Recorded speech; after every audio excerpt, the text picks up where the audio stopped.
Hello students, welcome to education academy. मैं हूं आपका दोस्त सूरज और इस वीडियो में हम स्टार्ट करने वाले हैं काइनेमैटिक्स। ठीक है, और काइनेमैटिक्स में सबसे पहले हम समझेंगे मोशन इन स्ट्रेट लाइन और सेकंड जो होगा हमारा वो होगा मोशन इन ए प्लेन। ठीक है, तो मोशन इन स्ट्रेट लाइन को समझने के लिए सबसे पहले हमें ये जानना होगा कि जो भी काइनेमैटिक्स है उसके बेसिक क्या है, मतलब बेसिक डेफिनेशन या बेसिक क्वांटिटीज़, ठीक है, जिनके थ्रू हमको वो समझना है। तो सबसे पहले फर्स्ट लेक्चर में हम लोग समझेंगे basics of kinematics. Second lecture जो हमारा होगा वो होगा सिंपल इक्वेशंस ऑन काइनेमैटिक्स और साथ ही साथ रिलेटिव मोशन भी उसमें पढ़ेंगे। ठीक है, और थर्ड लेक्चर जो होगा हमारा वो होगा डिफरेंशियल कैलकुलस। ठीक है, तो शुरू करते हैं इस वीडियो को। तो चलिए शुरू करते हैं काइनेमैटिक्स यानी कि मोशन। ठीक है, तो मोशन को समझने के लिए सबसे पहले हमें ये जानना पड़ेगा कि जो भी पार्टिकल है, जो भी बॉडी है जिसका मोशन हो रहा है, ठीक है, उसका पोजीशन कैसे डिफाइन करें। ठीक है, पोजीशन उसका कैसे पता करें। ठीक है, तो सबसे पहले हम लोग क्या मान के चलेंगे फिजिक्स में, consider the particle as a point. ठीक है, तो पार्टिकल कितना ही बड़ा हो उसे पॉइंट मानना है। क्यों? क्योंकि अगर मान लेते हैं हम लोग कि कोई बड़ा ऑब्जेक्ट समझ लिए, ठीक है, और जो डिस्टेंस हम ट्रैवल कर रहे हैं वो उस ऑब्जेक्ट से भी छोटा डिस्टेंस है। ठीक है, तो उस वजह से कैलकुलेशन वहाँ पर हम लोग को थोड़ा प्रॉब्लम होता है। तो हम क्या करेंगे कि उस ऑब्जेक्ट या पार्टिकल को एक पॉइंट समझेंगे और उसके बाद जो डिस्टेंस वो कवर करेगा उसे हम लोग देखेंगे। ठीक है, तो पॉइंट, अब पोजीशन हमको पता करना है। ठीक है, तो पोजीशन को पता करने के लिए हमको एक रेफरेंस पॉइंट लेना पड़ता है। रेफरेंस पॉइंट क्या होता है कि जिस जगह से हमें उस पोजीशन को मेजर करना है। ठीक है, मैं बता देता हूँ। मान लेता हूँ कि कोई एक पार्टिकल यहाँ पे है, ठीक है, मोशन करके फिर यहाँ से ये यहाँ गया। ठीक है, तो अब हमको इसका डिस्टेंस पता करना है कि यहाँ से यहाँ तक का डिस्टेंस ये कितना गया। ठीक है, तो हम लोग जैसे नॉर्मल लाइफ में तो हम लोग मीटर के स्केल का या किसी चीज़ का यूज करके हम लोग इसे नाप सकते हैं, लेकिन मैथ्स में एज ए मतलब बुक्स में और कॉपी में हम लोग पढ़ना क्या है कि हमें इसके लिए मेजरमेंट के लिए बस एक्सिस ड्रॉ करना है और यहाँ से यहाँ तक का जो डिस्टेंस होगा इससे हमें पता चल जाएगा। ठीक है, तो हम लोग ऐसे नहीं करते हैं, एक्चुअली हम लोग ऐसे करते हैं कि एक रेफरेंस पॉइंट लेते हैं। रेफरेंस पॉइंट क्या होता है कि किस पॉइंट के रिस्पेक्ट में हमें उस पार्टिकल का पोजीशन डिसाइड करना है। ठीक है, देखिएगा मैंने एक एक्सिस बना दे रहा हूँ यहाँ पे। ठीक है, ये इधर एक्स एक्सिस है, इधर वाई एक्सिस है। ओके, और आप समझ सकते हैं कि इधर जो होगा सो जेड एक्सिस होगा। ओके, तो ये जो पॉइंट है जहाँ पे तीनों एक्सिस कोइंसाइड करते हैं उसे हम लोग क्या बोलते हैं, ओरिजिन। यही ओरिजिन है हमारा अभी फिलहाल रेफरेंस पॉइंट। ठीक है, इसी को हम लोग रेफरेंस पॉइंट बोल रहे हैं। क्यों? क्योंकि मान लेते हैं ऑब्जेक्ट अगर हमारा फर्स्ट ए पोजीशन पे है और उसके बाद फिर ए टू वो बी गया, तो हम लोग इस रेफरेंस पॉइंट के रिस्पेक्ट में इसका पोजीशन डिसाइड करेंगे। जैसे देखो, ये देखिएगा यहाँ पे क्या है, ए x1 y1 मान लेते हैं इसे। फर्स्ट पोजीशन क्या मान लिए, एक्स कोऑर्डिनेट इसका x1 है और y कोऑर्डिनेट y1 है और इसका x कोऑर्डिनेट x2 और y कोऑर्डिनेट y2। ओके, तो अब हम क्या करेंगे, यहाँ के रिस्पेक्ट में देखेंगे क्या कि इसके रिस्पेक्ट में ये पोजीशन पहले यहाँ था ऑब्जेक्ट का, और फिर यहाँ से ये कहाँ चल गया, यहाँ। ठीक है, तो हम वेक्टर मेथड्स का यूज करके यहाँ पे ये डिस्टेंस निकाल सकते हैं, या फिर सिंपली हम यहाँ से ऐसे डॉटेड लाइन ड्रॉ करके यहाँ से और यहाँ से हम इसका डिस्टेंस निकाल सकते हैं। तो पोजीशन तो ऐसे ही इस कोऑर्डिनेट से ही पोजीशन पता चल गया, डिस्टेंस बात की बात है।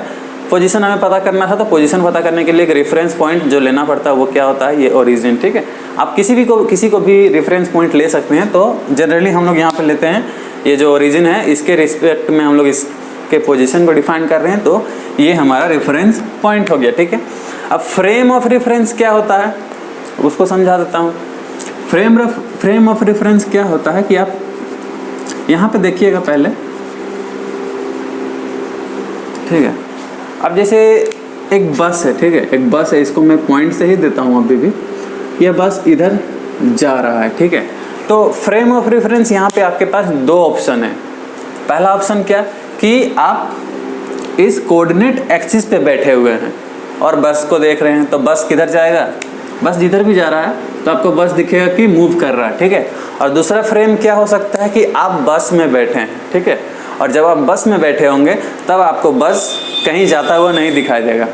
ठीक है, क्योंकि आपके रिस्पेक्ट में बस कहीं मूव कर रहा नहीं है, आप भी उसी स्पीड में मूव कर रहे हैं और बस भी उसी स्पीड में मूव कर रहा है साथ ही साथ। तो आपको लगेगा क्या कि बस रेस्ट में है। ठीक है, तो ये जो फ्रेम ऑफ रेफरेंस है, जब आप बस वाले फ्रेम में रहेंगे, इस फ्रेम को इनर्शियल बोला जाता है, इनर्शियल फ्रेम ऑफ रेफरेंस। क्यों?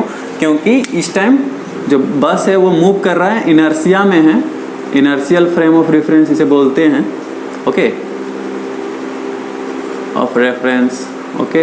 एंड ये जो फ्रेम ऑफ रेफरेंस है ये नॉन इनर्शियल है, क्योंकि ये रेस्ट में है, अभी हम लोग मान के चल रहे हैं ऐसा, ठीक है। ठीक, तो समझ गए कि रेफरेंस पॉइंट क्या है, ये ओरिजिन है रेफरेंस पॉइंट, जिसके रिस्पेक्ट में हम लोग ऑब्जेक्ट का पोजीशन मेजर करते हैं। और फ्रेम ऑफ रेफरेंस क्या होता है कि ये जो भी मोशन में बॉडी है, तो उस बॉडी के फ्रेम में है आप, या फिर इस कोऑर्डिनेट एक्सिस के फ्रेम में है, ये दो फ्रेम होते हैं, ये फ्रेम ऑफ रेफरेंस होते हैं, ओके। और फिर आता है हमारा पाथ लेंथ या डिस्टेंस, ठीक है। डिस्टेंस सिंपली क्या है? The total distance covered by the particle during motion, ठीक है। मोशन के दौरान में उस पार्टिकल ने कितना डिस्टेंस कवर किया, कितना पाथ लेंथ है ना, तो उसका जो पाथ लेंथ होता है वही वो डिस्टेंस होता है। सपोज ये कोऑर्डिनेट एक्सिस है, ओके, और यहाँ पे एक्स वाई एक्सिस है मान लेते हैं। यहाँ पे जो पार्टिकल है हमारा इस तरह से जा रहा है, ओके, इधर गया पहले A to B पोजीशन में, फिर वो B से C आया, ओके, C पोजीशन में, और फिर C से D पोजीशन तक गया, और फिर D से A पोजीशन तक गया, ठीक है। तो टोटल जो हमारा पाथ होगा, path length, total path length, उसको हम लोग क्या लिखेंगे? AB plus BC plus CD plus DA, मतलब टोटल डिस्टेंस जहाँ जहाँ भी पार्टिकल गया वो टोटल डिस्टेंस को हम लोग क्या बोलेंगे? पाथ लेंथ, ठीक है, या सिंपली डिस्टेंस। और सेकेंड है फिर क्या हमारा? डिस्प्लेसमेंट। डिस्प्लेसमेंट को मैंने डेल्टा एक्स से डिनोट किया, ठीक है। डेल्टा एक्स इसलिए क्योंकि ये एक्चुअली में बस होता है चेंज इन पोजीशन, ठीक है। जैसे देखिएगा, the shortest distance between the initial and final position. Displacement क्या होता है? इनिशियल यानी कि शुरुआती पोजीशन से फाइनल पोजीशन का सबसे शॉर्टेस्ट डिस्टेंस, ठीक है। एग्जाम्पल यहाँ देखिएगा, ये है एक एक्सिस, मेरा जो पार्टिकल है वो पहले ऐसे गया सीधा, ओके, फिर यहाँ से ये ऐसे आया, और फिर यहाँ से आके यहाँ पे आके ये मान लो ये ए पोजीशन है, ये बी, ये सी और ये डी, तो फाइनली हमारा जो ऑब्जेक्ट है वो ए से डी आया। तो मैं अगर आपसे पूछूं पाथ क्या है, तो पाथ लेंथ या डिस्टेंस आप क्या बताएंगे? A B plus B C plus C D. लेकिन जो हमारा पोजीशन मतलब ये जो डिस्प्लेसमेंट होगा है ना, डिस्प्लेसमेंट क्या होगा? बस यहाँ से यहाँ तक का जो शॉर्टेस्ट डिस्टेंस है, ठीक है, सबसे छोटा डिस्टेंस, ये होगा हमारा डेल्टा एक्स। तो ये होता है हमारा डेल्टा एक्स। अब इसमें सिंपली मैंने फॉर्मूला में क्या लिख दिया? Delta x equals x2 minus x1। ये कैसे आप देख सकते हैं कि अगर मैं जैसे आप यहाँ देख सकते हैं कि अगर यहाँ पे इसका पोजीशन होता है x1, y1 और इसका पोजीशन था x2, y2, देन यहाँ से यहाँ तक का जो डिस्टेंस हो जाएगा वो हो जाएगा वही x2 माइनस x1, ठीक है। ये शॉर्टेस्ट डिस्टेंस है इसका। तो आप यहाँ से देख सकते हैं कि डिस्प्लेसमेंट क्या होता है, डिस्टेंस क्या होता है, इतना अंतर आपको समझ में आ गया होगा, ओके। और यहाँ पे आप एक चीज़ ध्यान रखिएगा क्या कि डिस्टेंस हमेशा डिस्प्लेसमेंट से ज़्यादा होगा या फिर इक्वल होगा, ठीक है, लेकिन डिस्टेंस डिस्प्लेसमेंट से कम नहीं हो सकता, ऐसा हो ही नहीं सकता, क्योंकि डिस्टेंस हमेशा ज़्यादा ही होता। देख लीजिए आप, डिस्टेंस मतलब टोटल पाथ हो गया और डिस्प्लेसमेंट शॉर्टेस्ट डिस्टेंस, तो बस ये छोटा सा चीज़ है, आप समझ सकते हैं। और डिस्प्लेसमेंट में भी zero but distance can not be zero, ठीक है। जैसे देखिए, अगर आप पार्टिकल अगर मोशन कर रहा है तो डिस्टेंस जीरो हो ही नहीं सकता। अगर रेस्ट में है तो जीरो हो सकता, अलग बात है, लेकिन अगर रेस्ट में नहीं है, मोशन कर रहा है, तो जीरो कैसे होगा भाई? कुछ ना कुछ डिस्टेंस तो कवर करेगा ही करेगा, ठीक है। लेकिन जो डिस्प्लेसमेंट है वो जीरो हो सकता है। कैसे? जैसे इस एग्जाम्पल पे देखिए, मैंने बताया था कि पार्टिकल यहाँ से स्टार्ट किया और घूम फिर के वापस वहीं आ गया, पूरा साइक्लिक पाथ कवर किया। तो टोटल इनिशियल और फाइनल पोजीशन कहाँ है? दोनों यहीं हैं। दोनों के बीच का डिफरेंस क्या होगा? जीरो, कुछ नहीं होगा, कोई डिफरेंस नहीं आएगा, जीरो ही आएगा। तो यानी कि जो डिस्प्लेसमेंट है यहाँ पे जीरो हो गया। और डिस्टेंस आप देख ही सकते हैं, A B plus B C plus C D plus D, ये कितना लंबा डिस्टेंस कवर अप किया, ठीक है, बस। और नेक्स्ट फिर हमें समझना है क्या? Uniform motion. यूनिफॉर्म मोशन क्या होता है? Equal distance covered in equal time interval. Uniform मतलब कि यूनिफॉर्मली मतलब बराबर, यानी कि जैसे मैं बोल दूं कि 2 सेकेंड में 10 मीटर ट्रैवल कर रहा है, तो हर 2 सेकेंड में वो 10 मीटर ट्रैवल करना चाहिए। ऐसा नहीं कि नेक्स्ट 2 सेकेंड में वो 8 ही मीटर किया, फिर अगले 2 सेकेंड में ज़्यादा हो गया या कम हो गया, ऐसा नहीं। एक लेवल में एक यूनिफॉर्मली जो होगा उसका डिस्टेंस होगा, ठीक है। यूनिफॉर्म डिस्टेंस वो कवर करेगा यूनिफॉर्म टाइम में, एक फिक्स टाइम में। बस जैसे कि मैं बता दूं कि हर every 2 seconds in every 2 second distance जो कवर हो रहा है वो 10 मीटर है, ठीक है। तो हर 2 सेकेंड में 10 मीटर ही होना चाहिए, तो ये होगा यूनिफॉर्म मोशन। और यही अगर हर 2 सेकेंड में अलग अलग डिस्टेंस ट्रेवल कर रहा है तो क्या बोलेंगे, सिंपली नॉन यूनिफॉर्म मोशन। और यूनिफॉर्म मोशन का अगर मैं ग्राफ बता दूं जो होता है वो, जैसे ग्राफ, इसका जो ग्राफ है इसका ग्राफ बता रहा हूँ, ठीक है। डिस्टेंस और टाइम ग्राफ, ये टाइम है और ये डिस्टेंस है x, ओके। इधर x जा रहा है, इधर टाइम जा रहा है, तो ये जो ग्राफ बनेगा वो स्ट्रेट लाइन आएगा। क्यों? क्योंकि हर एक मतलब जो भी टाइम इंटरवल है, सेम टाइम इंटरवल में सेम डिस्टेंस कवर हो रहा है, इस वजह से ये स्ट्रेट लाइन ग्राफ आएगा। बस सिंपल। और फिर आता है हमारा एवरेज वेलोसिटी एंड स्पीड, ठीक है। तो स्टूडेंट्स यहाँ पे एक चीज़ मैंने छोड़ा क्या कि यहाँ पे जो हमारा डिस्प्लेसमेंट होता है वो डिस्प्लेसमेंट क्या होता है, वेक्टर क्वांटिटी होता है।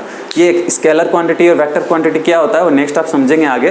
तो वेक्टर क्वांटिटी होता है, और वेक्टर क्वांटिटी जो होता है वो नेगेटिव भी हो सकता है और पॉजिटिव भी हो सकता है, ठीक है। लेकिन यहाँ पे हम जो कोऑर्डिनेट एक्सिस का इस्तेमाल कर रहे हैं तो इसके हिसाब से हम नेगेटिव पॉजिटिव ले सकते हैं। कैसे? तो मान लीजिए ये हमारा कोऑर्डिनेट एक्सिस है और जो पार्टिकल है हमारा वो यहाँ से नीचे की ओर जा रहा है तो नेगेटिव एक्सिस की ओर जा रहा है, नेगेटिव वाई की ओर, तो नेगेटिव डिस्प्लेसमेंट होगा। और अगर इधर जा रहा है तो नेगेटिव एक्स की तरफ जा रहा है तो नेगेटिव डिस्प्लेसमेंट होगा। तो हम लोग यहाँ पे वेक्टर कंसिडर बिना किए भी हम लोग काम कर सकते हैं, ठीक है। और इसी तरह से वेलोसिटी भी जो है सो वेक्टर क्वांटिटी है, लेकिन स्पीड स्केलर क्वांटिटी है। आप आगे समझिएगा, ठीक है, उसके लिए टेंशन नहीं लेना। सिंपल अब हमें यहाँ समझना क्या था, जैसे स्टूडेंट पहले एक चीज़ जान लीजिए कि वेलोसिटी क्या होता है, डिस्प्लेसमेंट बाय टाइम, और स्पीड क्या होता है, डिस्टेंस बाय टाइम, ठीक है। तो वेलोसिटी डिपेंड करता है डिस्प्लेसमेंट पे, ओके। तो सिंपली और एवरेज वेलोसिटी और एवरेज स्पीड अगर हमें निकालना है तो क्या करेंगे, एवरेज स्पीड के लिए टोटल पाथ लेंथ मतलब total distance covered by total time taken, और इसका यूनिट मीटर पर सेकंड ले सकते हैं या किलोमीटर पर आवर आप ले सकते हैं, ठीक है। एवरेज स्पीड या एवरेज वेलोसिटी के लिए हम लोग भी टू बार इस तरह से हम लोग डिनोट कर सकते हैं इसे, एवरेज वेलोसिटी को। और ये जो होता है net displacement by total time taken, ठीक है, नेट डिस्प्लेसमेंट, ठीक है। तो ये एवरेज वेलोसिटी का जो ग्राफ होगा ये यही होगा, ठीक है, स्ट्रेट लाइन में। क्योंकि एवरेज का मतलब क्या होता है, जैसे मैं सिंपल एग्जांपल देता हूँ, मुझे कोई एक डिस्टेंस ट्रैवल करना है 20 किलोमीटर 20 किलोमीटर्स का, ठीक है। और मैं यहाँ से यहाँ मुझे जाना है, ठीक है, इस पोजीशन से इस पोजीशन जाना है, 20 किलोमीटर डिस्टेंस ट्रैवल करना। अब मैं क्या किया कि कुछ दूर अलग स्पीड से गया, फिर कुछ दूर और अलग से स्पीड से, फिर धीरे, फिर स्पीड, फिर धीरे, फिर स्पीड, इस तरह से अलग अलग स्पीड में गया, ठीक है। लेकिन मुझे क्या पता करना है कि अगर मैं एक कांस्टेंट स्पीड में चलूँ, ठीक है, कांस्टेंट मतलब सेम स्पीड में, पूरे रास्ते मुझे सेम स्पीड में चलना है। तो अगर मैं कांस्टेंट स्पीड में चलूँ तो इस जगह पे कितने देर में पहुँच पाया मैं, ठीक है। या फिर अगर मैं यहाँ से यहाँ गया तो मुझे जो टोटल टाइम लगा, ठीक है, अगर उतने ही टाइम में मुझे इस जगह यहाँ से यहाँ पहुँचना है लेकिन एक कांस्टेंट स्पीड में, तो वो स्पीड कितना होगा, वो एवरेज स्पीड कितना होगा, वो निकालने के लिए इस चीज़ को डिफाइन किया गया। और एवरेज स्पीड तो सिंपली आप फिर फॉर्मूला में सेट कीजिएगा तो आप पता कर सकते हैं। एवरेज स्पीड अगर मिल जाए तो फिर हमें पता चल जाएगा। और मान लेते हैं कि ये 20 किलोमीटर है, ठीक है, तो मतलब कि हमको 20 किलोमीटर पर आवर अगर हम चलते हैं तो 1 घंटा में ये 20 किलोमीटर आराम से हम कर लेंगे, हाँ, क्योंकि हम 20 किलोमीटर पर आवर का स्पीड में चल रहे हैं और 1 घंटा में 20 किलोमीटर हमको करना है तो हो जाएगा। ये होता है एवरेज स्पीड का concept, okay. So student next समझते हैं इंस्टेंटेनियस वेलोसिटी एंड स्पीड। हमने समझा एवरेज वेलोसिटी एंड स्पीड। तो एवरेज में क्या होता है कि हम थ्रू आउट द मोशन लेते हैं, मतलब पूरे के पूरे मोशन के लिए इनिशियल से फाइनल पोजीशन के लिए जो एवरेज स्पीड और वेलोसिटी है, ठीक है। लेकिन इंस्टेंटेनियस मतलब क्या, एक इंस्टेंट पे, एक छोटे से इंस्टेंट पे अचानक से किसी एक छोटे से टाइम पे पूछा गया कि क्या वेलोसिटी था, तो कैसे फाइंड आउट करें, कैसे जानें, ठीक है, उसी को हम लोग पढ़ेंगे। तो इंस्टेंटेनियस वेलोसिटी क्या होता है? Velocity of the particle in A short range of time, एक छोटे से टाइम के लिए, ठीक है। या फिर हम लोग ऐसा बोल सकते हैं कि limit of the average velocity, delta X by delta T, ये था एवरेज वेलोसिटी। तो limit of the average velocity when delta T is infinitesimally small, मतलब कि डेल्टा टी बहुत छोटा, चेंज इन टाइम जब बहुत छोटा हो जाएगा तब जो एवरेज वेलोसिटी का वैल्यू होगा उसे हम लोग बोलेंगे इंस्टेंटेनियस वेलोसिटी।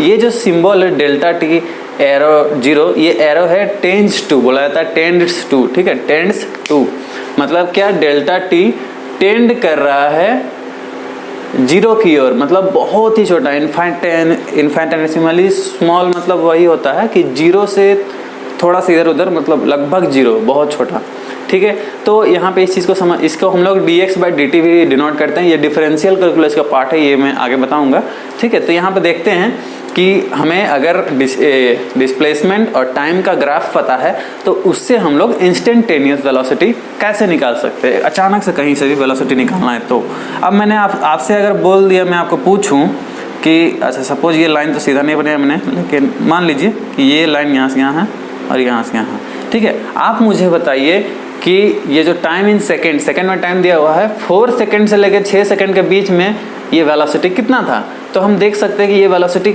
का ग्राफ जो है, डिस्टेंस एक भी बढ़ा क्या? डिस्टेंस ऊपर एक भी नहीं गया, 20 में ही है, पूरा का पूरा एक स्ट्रेट लाइन है, यानी कि डिस्टेंस एक भी ट्रेवल नहीं किया गया, यानी कि 4 to 6 सेकेंड में वो रेस्ट में था। देखिए कैसे, यहाँ से हम लोग निकाल सकते हैं v इक्वल्स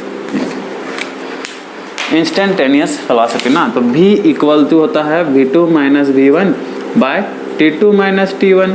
यहाँ पे हम देख सकते हैं कि जो हमारा v2 है वो v2 कितना है, सॉरी v2 नहीं, x2 माइनस x1 होता है, x2 माइनस x1 वहाँ v2 होगा एक्सेलरेशन में, ठीक है। तो यहाँ पे x2 माइनस x1, हमारा x2 और x1 दोनों कितना है? 20 माइनस 20 बाय 6 माइनस 4, तो 0/2 यानी कि 0। हमारा जो वेलोसिटी है यहाँ पे इस इंस्टेंट पे 0 है, एवरेज वेलोसिटी 0 नहीं है, लेकिन इस इंस्टेंट पे 0 है। और अगर अब मैं आपको बोलूँ कि 6 to 8 सेकेंड में निकालिए, तो हम देख सकते हैं कि 6 to 8 सेकेंड में 20 to 30 यानी 10 मीटर डिस्टेंस ट्रेवल हुआ है। ये v1 था, ये v2 मान लेते हैं, x3 minus x2 by t3 minus t2। तो x3 हमारा कितना है यहाँ पे? 30 मीटर, और जो हमारा x2 है वो कितना है? 20 मीटर, और t3 कितना है? 8 मीटर, और 6 से 8 मैंने बोला है ना, तो 8 माइनस 6, तो देख सकते हैं यहाँ से 10/2 यानी कि 5 मीटर पर सेकेंड। ये हमारा इंस्टेंटेनियस वेलोसिटी आया किस इंस्टेंट पे? 6 to 8 इस इंस्टेंट पे, ठीक है। इसको हम और भी छोटा ले सकते हैं, जैसे मैंने जो 2 सेकेंड से इंटरवल लिया ना, इसको आप जितना चाहे उतना छोटा ले सकते हैं, लेकिन ज़्यादा छोटा नहीं हम लोग लेते हैं, क्योंकि ऐसा हम लोग नॉर्मली हम लोग जानते हैं क्या कि 1 सेकेंड, अब 1 सेकेंड से और छोटा आप कर सकते हैं, वो डिपेंड करता है कि कैसा कैलकुलेशन, कैसा काम आप कर रहे हैं, ठीक है। आप 1 सेकेंड से भी छोटा ले सकते हैं, अपने अनुसार है। अब देखिएगा यहाँ पे क्या, in uniform motion instantaneous velocity is same as average velocity at all instant. Uniform motion क्या होता है? यूनिफॉर्म मोशन मतलब कि हर एक पॉइंट पे जो बॉडी का मोशन है वो सेम है, मतलब सेम टाइम पे सेम डिस्टेंस कवर हो रहा है हर समय, यानी कि हर एक इंस्टेंट पे उसका वेलोसिटी सेम है, और हर एक इंस्टेंट पे वेलोसिटी सेम है, और उसका एवरेज वेलोसिटी भी उतना ही होता है जो हर एक इंस्टेंट पे होता है। तो वही चीज़ मैंने लिख दिया है कि यूनिफॉर्म मोशन में इंस्टेंटेनियस वेलोसिटी जो होगा वो is same as average velocity होगा, ठीक है, एट ऑल इंस्टेंट। हर एक इंस्टेंट पे इंस्टेंटेनियस वेलोसिटी एवरेज वेलोसिटी के सेम होता है। ओके, सो नेक्स्ट समझते हैं अब एक्सेलरेशन। एक्सेलरेशन को ए से डिनोट किया जाता है, ठीक है। यहाँ पे वेलोसिटी को समझा के स्पीड भी आप समझ सकते हैं डिस्टेंस बाय टाइम से, सिंपल है, आप समझ सकते हैं खुद से। और एक्सेलरेशन क्या था, इसको ए से डिनोट करते हैं। एक्सेलरेशन होता क्या है? It is the rate of change in velocity with time, ठीक है। टाइम के साथ साथ वेलोसिटी में क्या चेंज आ रहा है, उस चेंज को हम लोग क्या बोलते हैं, उस रेट को क्या बोलते हैं? एक्सेलरेशन, ठीक है। आपको याद होगा गाड़ी में एक्सीलरेटर होता है, एक्सीलरेटर का काम क्या होता है? वेलोसिटी यानी कि स्पीड को चेंज करना, बढ़ाना या घटाना। ब्रेक लेके हम लोग घटा सकते हैं, लेकिन एक्सीलरेटर को एक्सीलरेट करेंगे तो गाड़ी का स्पीड बढ़ता है, तो वो एक्सीलरेटर का काम होता है, उसी को एक्सीलरेशन, उसी वर्ड का जो भी है उसको एक्सेलरेशन बोला गया है, ठीक है। और इसको ए से डिनोट करते हैं और वो होता क्या है, change in velocity by change in time, यानी कि v2 minus v1 bye t2 minus t1। और यहाँ पे ये मीटर पर सेकेंड स्क्वायर होगा, ठीक है। एक्सेलरेशन होता है पर सेकेंड स्क्वायर, मीटर पर सेकेंड स्क्वायर, और वेलोसिटी होता है मीटर पर सेकेंड ओनली। अब यहाँ पे हमें आगे क्या समझना है कि अगर यूनिफॉर्म मोशन हुआ, यूनिफॉर्म मोशन मैंने कितना बार अभी तक बता चुका हूँ, काफ़ी बार बता चुका हूँ। तो यूनिफॉर्म मोशन मतलब कि वेलोसिटी जो है सो कांस्टेंट है ना, सेम वेलोसिटी हर एक पोजीशन पे, तो कांस्टेंट वेलोसिटी है। तो अगर वेलोसिटी कांस्टेंट है तो चेंज इन वेलोसिटी क्या होगा, जीरो होगा, कोई चेंज नहीं होगा। वेलोसिटी में कोई चेंज है क्या, नहीं। कांस्टेंट वेलोसिटी मतलब कोई चेंज नहीं, तो डेल्टा भी जीरो हो जाएगा, यानी कि एक्सेलरेशन भी जीरो होगा। वेलोसिटी में कोई चेंज नहीं आया तो एक्सेलरेशन कोई होगा ही नहीं, ठीक है बस। और यूनिफॉर्म एक्सेलरेशन अगर कब कहेंगे यूनिफॉर्म एक्सेलरेशन हो रहा है, जब delta v by delta T equals constant, मतलब change in velocity is constant. जो वेलोसिटी में जो चेंज आ रहा है वो कांस्टेंट चेंज आ रहा है, हर टाइम, हर एक मिनट में या हर एक सेकेंड में एक कांस्टेंट चेंज आ रहा है, कांस्टेंट चेंज, ठीक है। 5 जैसे मान लेते हैं कि 5 का चेंज आया, तो हर 2 सेकेंड में 5 का ही चेंज आ रहा है, कांस्टेंट चेंज आ रहा है। तो उस कांस्टेंट चेंज की वजह से जो एक्सेलरेशन होगा वो एक्सेलरेशन कांस्टेंट होगा, और कांस्टेंट एक्सेलरेशन को ही हम लोग क्या बोलते हैं, यूनिफॉर्म एक्सेलरेशन बोल सकते क्या, सॉरी, जब डेल्टा भी कांस्टेंट हो ना, डेल्टा भी कांस्टेंट हो, तब जो एक्सेलरेशन होता है वो कांस्टेंट होता है, लेकिन इसे यूनिफॉर्म एक्सेलरेशन नहीं बोलते हैं। अच्छा ये सॉरी बोलते हैं। तो ये कांस्टेंट नहीं होगा, जो भी है।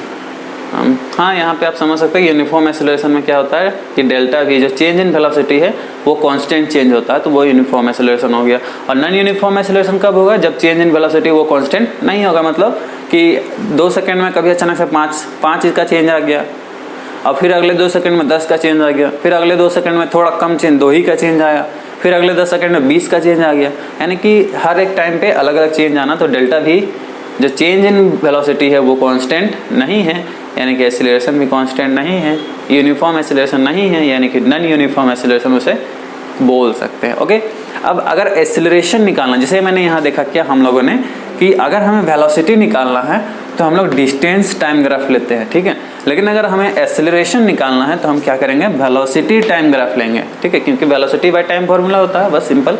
तो वेलोसिटी बाय टाइम लेंगे, तो यानी कि एक्सेलरेशन अगर निकालना है तो अगर मान लेते हैं हमें कि हमको पॉइंट ये t1 से t2 टाइम पे एक्सेलरेशन निकाल कर दो, तो हम क्या करेंगे, v1 v2 मतलब चेंज इन जो ये जो वेलोसिटी में चेंज आएगा, यही एक्सेलरेशन, ये जो लाइन है इस लाइन से हमें एक्सेलरेशन मिलेगा, ठीक है। लेकिन हम लोग इसको न्यूमेरिकली मैथमेटिकली कैसे बनाते हैं, change in velocity by change in time. तो वेलोसिटी में क्या चेंज आ रहा है, v2 माइनस v1, और टाइम में क्या चेंज आ रहा है, t2 माइनस t1, ठीक है। टाइम t1 से t2 है और वेलोसिटी v1 टू v2 जा रहा है।